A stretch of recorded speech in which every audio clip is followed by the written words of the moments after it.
Climate change is proceeding at about the pace that scientists expected, but the impacts have been really eye-opening. Something, that I didn't expect so much is how vulnerable we've been to this whole new climate of the 21st century.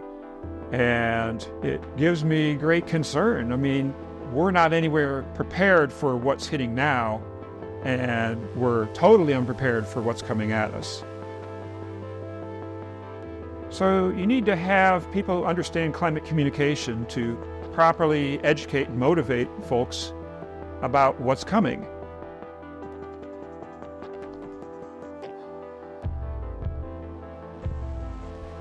It's nonprofit, which means that there's no BS about, trying to sell products. You can go to YCC to get unbiased information about weather and climate change.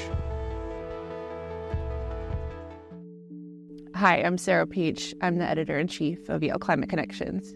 There is a ton of information on the internet, but a lot of it is not good. And especially with AI and bots, it can be really, really difficult for people to tell what's real, what's good information about climate change. Hi, my name is Marvell. I'm the features editor at YCC.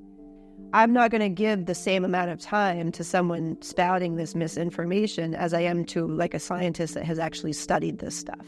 We're coming from a scientific background. All our stories are based in scientific fact. And it's incredibly important for people to understand what's happening to our atmosphere and what they can do about it. And we have really great experts who know what they're talking about. My PhD was focused on air pollution again, and I was doing computer modeling of storms, large, low-pressure systems, studying how they transport air pollution from, polluted areas near the surface, and they can potentially spread it worldwide.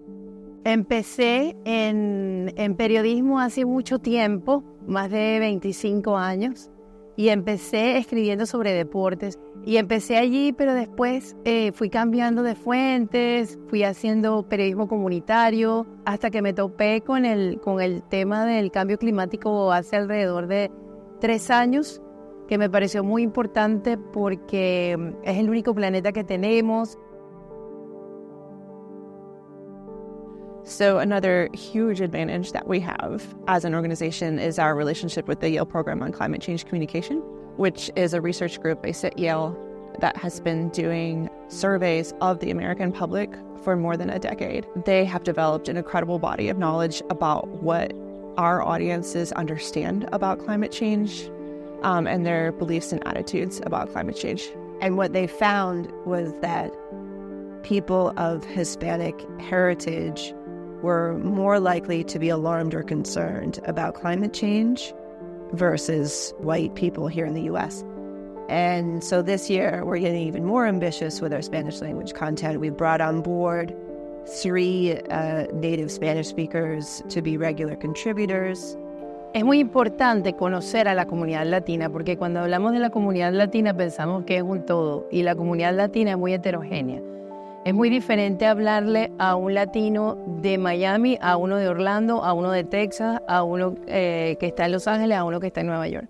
Entonces, por eso tenemos que enfocarnos bien en nuestras audiencias, hacer artículos pensando en esas personas, en cómo piensan, y por eso creo que es importante que periodistas nativos de Latinoamérica puedan hacer ese tipo de coberturas, porque es muy diferente lo que piensa un anglosajón o un estadounidense a lo que piensa un latino sobre diferentes temas. Entonces, creo que es muy importante hacer esa cobertura y no como lo vienen haciendo los grandes medios, que solamente traduciendo. Hay que hacer piezas enfocadas en cada una de esas audiencias.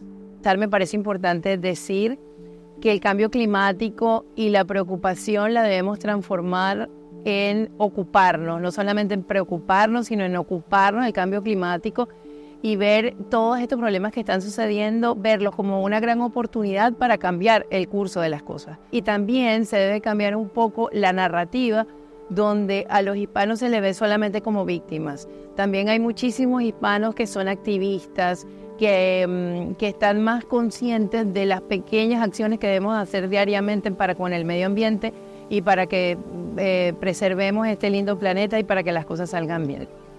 It's important not to let people despair because there's certainly a tremendous amount of stuff coming at us that's going to be hard to deal with. So avoiding doom and despair is good. We also try to provide explainers and toolkits for people so that they can do actionable things, whether that is like preparing for extreme weather. We offer, for example, an article about how to lobby your member of Congress. We are looking for an audience that's not just sort of passively consuming our content. We really invite everybody to take action and to use our information to take action. What gives me hope is I do think these next generations are mad. They're angry at what previous generations have done, including my generation. I do think you need to be a little bit angry to make change. What also gives me hope, though, is going to places like the Caribbean, like Puerto Rico, and seeing what communities are doing. I think very much that the change lies in these communities that have been marginalized by the government and by history for so long.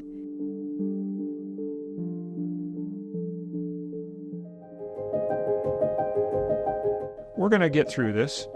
It's going to be hard, but we have a lot of creativity. We have a lot of technology that's going to come to bear. A lot of good people are working on this problem. So I get inspired by all the good people I see doing work in this. It's really exciting, some of the cool stuff going on now. We just didn't start it in time.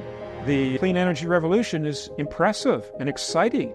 I mean, come on, solar is the most cheap sort of power in world history now, and it's really growing by leaps and bounds. So a lot of positive things, but it's nowhere near fast enough and widespread enough to avert a crisis. We are in a crisis. Our instinct in a time of disaster is to help each other. We've all had that experience with a friend or a neighbor who's in trouble. You want to help that person. And that's a really important part of what it is to be a human. And I hope that people don't forget that's part of us.